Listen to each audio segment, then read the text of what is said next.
que qu'est-ce qu'apportent les polluants? Le président de la République a mis en place une stratégie de mobilisation du foncier au service des activités économiques et du logement. Aujourd'hui, vous le savez, nous le vivons tous, avoir un logement au Sénégal est difficile. Pourquoi? Parce que le logement coûte cher et le foncier coûte cher, crée des surcoûts dans la dynamique de création de logements, mais nous l'avons aussi dans des zones qui ne sont pas aménagées, qui ne sont pas structurées.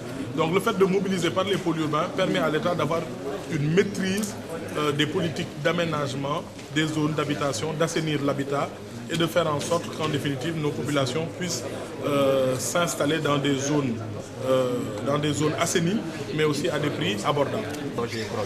Dans le programme 100 000 logements, il n'y a pas de dépenses publiques. Ce n'est pas un programme où l'État, de son budget, fait des appels d'offres et demande à des promoteurs ou à des entreprises de bâtiments de construire. L'État ne donne pas ces logements. Ce sont des logements vendus par les promoteurs. L'État crée un cadre de facilitation. Et c'est ça le rôle régalien de l'État. Appuyer ce secteur-là de façon à permettre à nos populations de devenir propriétaires dans des conditions d'accessibilité simples, faciles et douces.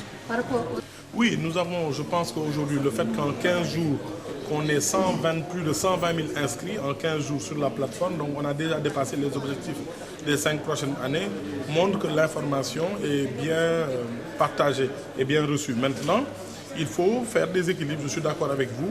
Il y a des gens qui ont la facilité pour utiliser le numérique, l'Internet, et d'autres qui ne l'ont pas. Donc on va essayer de mettre sur pied une campagne d'inscription manuelle. Nous l'avons fait à Ziguinchor. Nous avons déposé déjà les fiches dans les préfectures, dans les sous-préfectures, afin que les personnes puissent s'inscrire manuellement. Maintenant, il nous faut davantage travailler de façon à avoir une équité territoriale, faire en sorte que les régions, les départements, les territoires soient représentés au prorata de leur population réelle dans ce programme, parce que c'est cela l'objectif du président de la République: croissance, justice sociale, équité territoriale. Il n'y a pas que c'est le cas. Il y a beaucoup de Sénégalais qui disposent d'un terrain et qui souvent n'ont pas accès au marché financier ou au marché bancaire pour pouvoir financer la construction de leur logement.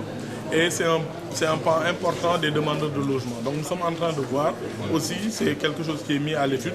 Et lors du Conseil présidentiel, vous saurez quelles sont les solutions que nous proposons ou qui vont être reprises par le président de la République. Mais vous savez, la politique des 100 000 logements, c'est un bon qualitatif. Qu'est-ce qu'on nous demande? On demande de faire en sorte que nos promoteurs ou les acquéreurs de logements n'aient plus à avoir ce qu'on appelle le labyrinthe résidentiel. Passer d'abord d'un statut de locataire, en même temps épargner pour devenir propriétaire de son terrain, après faire le gros œuvre et puis finalement faire les finitions. Souvent ça prend 15, 20, 30 ans pour construire une maison. Et c'est la raison pour laquelle le président de la République veut directement que les populations, les acquéreurs aillent directement avec leur loyer à un statut de propriétaire pour éviter tout ce labyrinthe, ce parcours labyrintheux, ce parcours résidentiel. Donc c'est dans cette dynamique que nous nous sommes lancés. Merci.